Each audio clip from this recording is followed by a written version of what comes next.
Hello everyone, subscribe कीजिए हमारे channel को और दबाइए इस घंटे को। हेलो स्टूडेंट, तो कैसे हैं आप सभी लोग। आई होप कि आप सभी लोग अच्छे होंगे।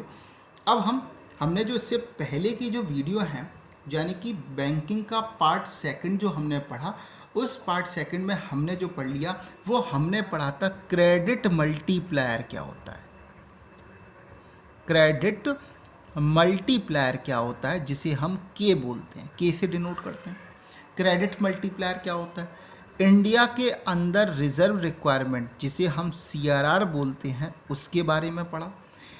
इसके बाद हमने एसएलआर के बारे में पढ़ा, स्टैट्यूटरी लिक्विडिटी रेशियो, और इन दोनों को हमने बोला लीगल रिजर्व रेशियो, यानी कि LRR। ये भी हमने पढ़ लिया। ठीक है, अब हम पढ़ने वाले हैं जो अगला आपकी जो टीआर जैन की आपकी जो बुक है, उसमें अगला जो इम्पॉर्टेंट टॉपिक दे रखा है वो है control of money supply by the central bank, यानी कि सेंट्रल बैंक। इंडिया के अंदर सेंट्रल बैंक कौन सा, आरबीआई इन इंडिया। देखो, पहले टॉपिक में हमने क्या पढ़ा, पहला जो मेन टॉपिक था उसमें हमने पढ़ा मनी का क्रिएशन। आपकी जो वीडियो है बैंकिंग पार्ट 1, उसमें हमने पढ़ा मनी का क्रिएशन, यानी कि process of money creation by the commercial bank. एक एग्जांपल लिया था 10,000 वाला, 10% का रिजर्व रिक्वायरमेंट लिया था और उससे हमने मनी का क्रिएशन किया था। कितने, 1 लाख रुपए का, 1 लाख रुपीज़ का। कैसे करते हैं, अच्छे से एक प्रोसेस हमने देख ली। ठीक है, और मनी का क्रिएशन में ये भी देखा कि commercial bank as a loan के रूप में पैसा देते हैं, तब मनी का क्रिएशन होता है, इसीलिए उस मनी के क्रिएशन को क्रेडिट क्रिएशन भी बोलते हैं। ठीक है, इंडिया के अंदर रिजर्व रिक्वायरमेंट को कौन डिसाइड करता है, ठीक है, कितना डिसाइड होता है, किस फॉर्म में होता है, कौन रखता है, कैसे रखता है, इन सब के बारे में हमने बैंकिंग पार्ट 2 में पढ़ लिया। ठीक है, अब बैंकिंग पार्ट 3 में हम अब पढ़ने वाले हैं इंपॉर्टेंट टॉपिक कि ये जो मनी का सप्लाई है, ये सप्लाई को कंट्रोल भी कौन करेगा, तो आरबीआई। तो कैसे कंट्रोल करेगा भाई, अगर लोगों के पास पैसे ज़्यादा हो गए तो लोग क्या करेंगे, डिमांड ज़्यादा करेंगे, और डिमांड ज़्यादा करेंगे तो इन्फ्लेशन भी ज़्यादा होगा। ठीक है, तो आपको देखना है कि, और अगर लोगों के पास पैसे नहीं होंगे तो लोग डिमांड नहीं करेंगे, लोग डिमांड नहीं करेंगे तो क्या हो जाएगा, डिफ्लेशन जैसी सिचुएशन आ जाएगी। जैसे अभी लॉकडाउन की सिचुएशन है, ये लॉकडाउन की सिचुएशन में लोगों के पास पैसा ही नहीं है, और पैसा नहीं है तो लोग क्या कर रहे हैं, डिमांड भी नहीं कर रहे हैं, और डिमांड नहीं कर रहे हैं तो डिफ्लेशन की सिचुएशन है। डिफ्लेशन का मतलब है कि आपकी जो ग्रोथ होगी वो नेगेटिव, यानी कि कम होती हुई चली जाएगी।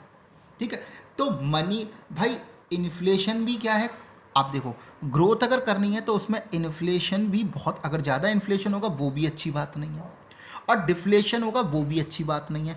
तो इसके लिए मनी के सप्लाई को कंट्रोल करना जरूरी है। लोगों के पास पैसा हो लेकिन ज़्यादा होगा तो वो ज़्यादा डिमांड करेंगे। ठीक है, ज़्यादा डिमांड करेंगे तो आप खुद देखोगे कि वो ज़्यादा डिमांड करते हैं तो प्राइस ज़्यादा हो जाते हैं, किसी भी चीज़ के प्राइस क्या हो जाते हैं, ज़्यादा हो जाते हैं, और ज़्यादा प्राइस हो जाते हैं तो उससे भी ग्रोथ नहीं होती है। और अगर किसी चीज़ के प्राइस कम हो जाएंगे, डिमांड नहीं करेंगे, तो किसी चीज़ के प्राइस बहुत ज़्यादा कम हो जाएंगे, तो लोग क्या करेंगे, उससे उससे डिमांड नहीं करेंगे, प्राइस कम हो जाएंगे, तो ग्रोथ भी क्या हो जाएगी, कम हो जाएगी। तो मनी की सप्लाई को मेज़र करने के 2 इंस्ट्रूमेंट होते हैं। Instrument of monetary policy, monetary policy का मतलब मनी के सप्लाई को कंट्रोल करने के लिए जो पॉलिसी आरबीआई यूज़ करता है उसे बोलते हैं मॉनेटरी पॉलिसी। और मॉनेटरी पॉलिसी जो होती है उसमें 2 इंस्ट्रूमेंट होते हैं, एक होता है क्वांटिटेटिव इंस्ट्रूमेंट और एक होता है क्वालिटेटिव इंस्ट्रूमेंट। ठीक है, तो क्वांटिटेटिव इंस्ट्रूमेंट क्या होते हैं और क्वालिटेटिव इंस्ट्रूमेंट क्या होते हैं, इनके बारे में पढ़ते हैं। ठीक है, तो देखो, these are those instruments which focus on the overall supply of money in the economy. Quantitative इसे हिंदी में बोलते हैं, जो हिंदी वाले स्टूडेंट होंगे वो ध्यान रखेंगे, इन्हें बोलते हैं मात्रात्मक इंस्ट्रूमेंट का मतलब होता है उपकरण। ठीक है, और क्वालिटेटिव का मतलब होता है गुणात्मक।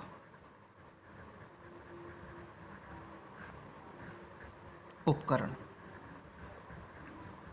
ओके, तो अब देखो इसके हिंदी मीनिंग से क्वांटिटेटिव, मात्रात्मक, यानी कि ये मात्रा पर बात करता है। मतलब कि आप इसका जो इफेक्ट पड़ेगा वो पूरी इकोनॉमी पर पड़ेगा, पूरी इकोनॉमी पर एक जैसा इफेक्ट पड़ेगा हर सेक्टर में। एग्रीकल्चर सेक्टर हो, चाहे आपका एजुकेशन सेक्टर हो, चाहे आपका हेल्थ सेक्टर हो, चाहे आपका इंडस्ट्रियल सेक्टर हो, कोई सा भी सेक्टर हो, सब पर इसका इफेक्ट एक जैसा पड़ेगा। और गुणात्मक में क्या होता है कि ये सिर्फ जो पर्टिकुलर सेक्टर पर काम किया गया उसी सेक्टर पर इसका फोकस होगा। जैसे एजुकेशन सेक्टर पर फोकस किया गया तो इसका इफेक्ट एजुकेशन सेक्टर पे, इसने फोकस किया इंडस्ट्रियल सेक्टर पे तो इंडस्ट्रियल सेक्टर पे फोकस होगा। ठीक है, तो ये इसीलिए इसे बोला गया these are those instrument which focus on the overall supply of money in the economy. ठीक है, और इसमें क्या क्या आते हैं, तो क्या क्या आपको पढ़ने, repo rate, bank rate, reverse repo rate, CRR, SLR, open market operation. 6 point पढ़ने मोस्ट इंपॉर्टेंट है आपके लिए। ठीक है, कंट्रोल ऑफ मनी सप्लाई, ये टॉपिक आपके लिए मोस्ट इंपॉर्टेंट है। आपके बोर्ड एग्जामिनेशन में आधे से ज़्यादा बार जो क्वेश्चंस पूछे गए हैं वो इसी टॉपिक से पूछे गए हैं। ठीक है, और ये कैसे इंस्ट्रूमेंट होते हैं, तो these are those instrument which focus on the select sector of the economy. मतलब सेलेक्टेड सेक्टर पर, जिस सेक्टर पर फोकस करेंगे उसी पर इफेक्ट करेंगे। This policy of credit control is also called policy of selective credit control. इसीलिए इस पॉलिसी को क्या बोलते हैं, सेलेक्टिव क्रेडिट कंट्रोल बोलते हैं। क्यों, क्योंकि ये सेलेक्टिव, जिस सेक्टर पर फोकस करेगा उसी पर ही ये क्या करेगा, इफेक्ट डालेगा। ओके, यहाँ तक की बात आपको समझ में आ गई होगी। अब हम जो अपना क्वांटिटेटिव इंस्ट्रूमेंट है उसमें पहला इंस्ट्रूमेंट पढ़ते हैं रेपो रेट। ठीक है, तो पहला जो पढ़ा रेपो रेट, तो ये रेपो रेट क्या होता है, repo rate refers to the rate of interest at which RBI lends money to the commercial bank. ये रेपो रेट क्या होता है, रेपो रेट का मतलब होता है कि रेट ऑफ इंटरेस्ट, वो रेट ऑफ इंटरेस्ट जिस पर RBI लैंड्स का मतलब देना, money to the commercial bank, commercial bank को पैसे क्या करता, उधार देता है। ठीक है, the commercial bank take loan from RBI basically to correct their liquidity status. RBI क्या होता है, ये जो पैसे लेता है वो नॉर्मली किस लिए लेता है, अपने लिक्विडिटी स्टेटस को सही करने के लिए। लिक्विडिटी स्टेटस का मतलब मैं आपको बता चुका हूँ, जैसे आपको CRR कितना रखना है, SLR कितना रखना है। ठीक है, तो आपको जो परसेंटेज रखनी है, जो आपको बता रखी है, अगर उसमें कभी भी कहीं पैसा कम पड़ता है तो वो क्या करता है, एज ए लोन RBI से पैसे लेकर और इस काम को क्या करता है, कंप्लीट कर लेता है। क्योंकि मैं बता चुका हूँ ये लीगल रेशो है। अगर आपको ये CRR 4% रखना है और ये 20% रखना है, ठीक है, अगर ये इतना नहीं होगा तो भैया RBI क्या करेगा, आप पे फाइन लगा देगा, आपको पनिश कर देगा। ठीक है, तो अगर यहाँ कोई भी कमी बेसी पड़ती है तो वो क्या करते हैं, RBI से लोन ले दे और लोन लेने के बाद में क्या करते हैं, इन चीज़ों को अपना करेक्ट कर लेते हैं, लिक्विडिटी स्टेटस को। ठीक है, और भी कई सारे नॉर्म्स होते हैं कि आपको कितना परसेंटेज क्या रखना है, कितने परसेंटेज क्या नहीं रखना है, RBI के नॉर्म्स होते हैं बैंक के लिए। अगर वहाँ भी कोई कमी होती है तो जो बैंक होता है वो लोन लेकर इन चीज़ों को पूरा कर लेता है। ठीक है, अब अगर रेपो रेट बढ़ा दें, रेपो रेट क्या कर दें, बढ़ा दें, तब क्या होगा, राइज इन रेपो रेट। अगर रेपो रेट बढ़ा दिया तो क्या होगा, तो rise in market rate of interest. तो इससे क्या होगा, अब देखो रेपो रेट बढ़ा दिया तो सपोज करो आपके पास क्या था, 4% का रेपो रेट था पहले, अब ये क्या कर दिया, आपका 5% कर दिया। ठीक है, और आपके पास क्या 100 रुपये हैं। ठीक है, अब आप 100 रुपये में से आपने 5% यानी कि आपने क्या किया, 5 रुपये दे दिए, तो आपके पास 95 रुपीज़ बचे क्या करने के लिए, लोन में पैसा देने के लिए।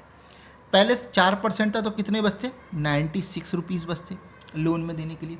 यानी कि रेपो रेट बढ़ती आपके पास लोन में पैसा देने के लिए क्या हो गया, कम। अब आप क्या करोगे भाई, आप लोन में पैसा देते हो, क्यों, क्योंकि तभी तो आपको प्रॉफिट होता है, तभी आपको प्रॉफिट होगा किसी बैंक को। तो वो क्या करेगा, जब प्रॉफिट होता है तो उसी से वो अपना बैंक अपना डे टू डे जो उसके काम होते हैं उसका खर्चा उठाता है, प्लस जितने भी FD सेविंग अकाउंट पर जो इंटरेस्ट देना होता है वो उन्हीं प्रॉफिट में से देता है। तो अब क्या है भाई, उस पर लोन में पैसा देने के लिए कम हो गया, तो वो क्या, उसे तो अपना वही इंटरेस्ट चाहिए जो पहले मिलता था। तो ये क्या करेगा, अपना इंटरेस्ट रेट को क्या कर लेगा, लोन वाली इंटरेस्ट रेट को क्या कर लेगा, बढ़ा लेगा। ठीक है, अब लोन वाली इंटरेस्ट रेट को क्या करेगा, बढ़ा लेगा। ये रेपो रेट इंटरेस्ट रेट नहीं है, ये रेपो रेट कौन सी इंटरेस्ट रेट है, जो आरबीआई क्या करता है, लोन के रूप में पैसा देता है। अब यहाँ पर इस चीज़ को थोड़ा सा इस तरीके से और समझेंगे कि भाई देखो, आरबीआई ने लोन के रूप में, आरबीआई क्या कर रहा है, लोन के रूप में पैसा देगा। अब 4% था जहाँ पे, तो क्या हो सकता है, बैंक ज़्यादा से ज़्यादा लोन ले सकता था, किससे, आरबीआई से। अब 5% हो गया, तो आरबीआई क्या करेगा, अब लोन क्या लेगा, कम लेगा, लेगा ना कम। तो लोन कम लेगा तो क्या करेगा, उसके पास पैसे भी क्या रहेंगे, कम। पैसे कम रहेंगे तो वो इंटरेस्ट रेट क्या कर देगा, बढ़ा देगा। और इंटरेस्ट रेट बढ़ाएगा तो क्या हुआ, rise in market rate of interest. क्या हुआ, मार्केट रेट ऑफ इंटरेस्ट क्या हो गया, बढ़ गया। यानी कि अब जो आप लोन में पैसा कस्टमर को दोगे, वो रेट ऑफ इंटरेस्ट क्या हो गया, बढ़ गया। तो लोग भी क्या है, आपके लोन को नहीं लेंगे भाई, बढ़े हुए इंटरेस्ट रेट पर तो कोई भी पैसा नहीं लेता।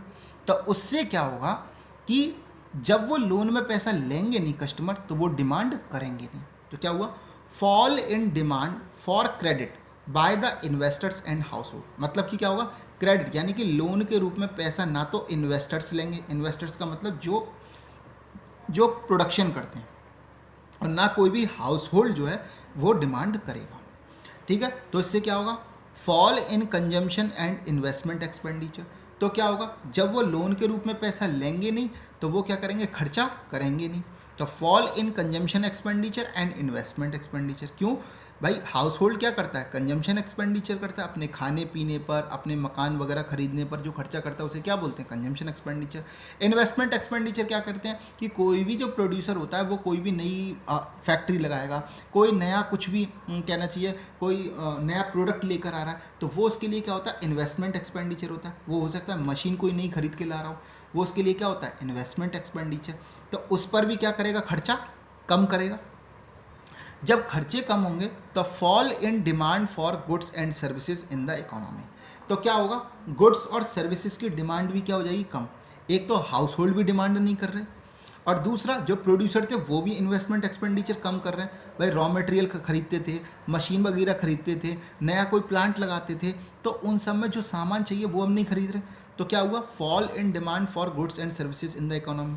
तो इससे क्या होगा, fall in credit by the commercial bank. तो क्या होगा, क्रेडिट में क्या, लोन के रूप में क्या हो जाएगी, कमी हो जाएगी। और जब लोगों के पास पैसा ही नहीं होगा, लोगों के पास जब पैसा हो नहीं रहा, लोग डिमांड कर नहीं है, तो इन्फ्लेशन इज कर्व्ड। कर्व्ड का मतलब इन्फ्लेशन, जो महंगाई होगी वो भी क्या हो जाएगी, कम। क्योंकि लोग सामान ही नहीं खरीदेंगे तो क्या होगा, जब लोगों का सामान नहीं बिकेगा तो लोग क्या सस्ते दर पे सामान बेचना चालू करेंगे कि भैया ले लो, हमारा सामान नहीं बिक रहा, कम से कम कॉस्ट पे ही ले जाओ सामान। तो क्या होगा, इन्फ्लेशन भी क्या हो जाएगी, कम।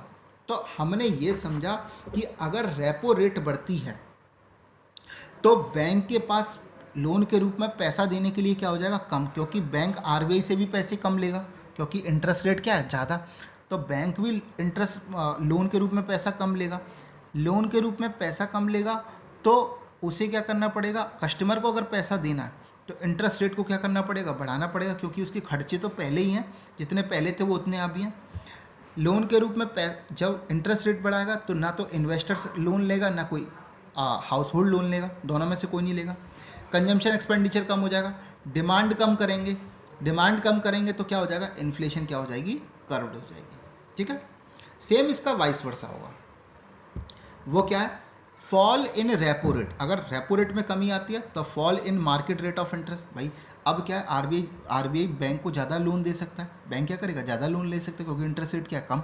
और जब कम है, ज़्यादा लोन ले सकता है, तो rise in demand for credit. तो वो क्या कर सकता है, अब क्या होगा, वो अपना इंटरेस्ट रेट भी क्या कर लेगा, मार्केट रेट ऑफ इंटरेस्ट भी कम करेगा। देखो, fall in market rate of interest क्या हो जाएगा, कम हो जाएगा। कम हो जाएगा तो लोग ज़्यादा से ज़्यादा लोन लेंगे, इन्वेस्टर और हाउस होल्ड ज़्यादा लोन लेंगे। ज़्यादा लोन लेंगे तो rise in consumption and investment expenditure, अपने जो एक्सपेंडिचर ज़्यादा करेंगे। Rise in demand for goods and services in the economy. तो वो क्या करेंगे, किसी भी गुड्स में और सर्विसेज की डिमांड भी क्या करेंगे, ज़्यादा करेंगे। Rise in credit by the commercial bank. Commercial bank भी क्या करेगी, खूब सारा लोन देगी उन्हें।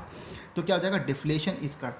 अब क्या होगा, जो डिफ्लेशन का मतलब होता है मंदी, मंदी क्या हो जाएगा, कम। क्यों, क्योंकि लोग डिमांड ज़्यादा करेंगे, गुड्स और सर्विसेज के प्राइस बढ़ने लगेंगे, लोगों का सामान बिकने लगेगा, सामान बिकने लगेगा तो मंदी ऐसी सिचुएशन जो है वो क्या हो जाएगी, ख़त्म हो जाएगी।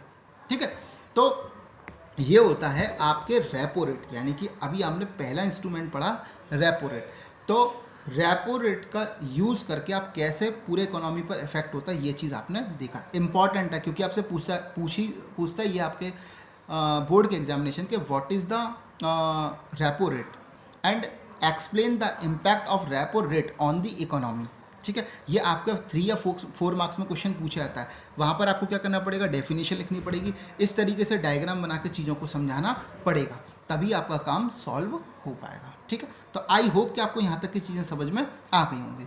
अगर आपको मेरी वीडियो पसंद आई है तो प्लीज़ सब्सक्राइब करो, बेल आइकन का बटन प्रेस करो और अपने फ्रेंड्स के साथ में से शेयर करो। ठीक है, और कमेंट करके बताओ, जल्दी से कमेंट करके बताओ कि भैया यहाँ पर आपको क्या चीज़ समझ में आई, क्या नहीं आई, कोई क्वेरी है तो वो भी बताओ। ठीक है, थैंक यू।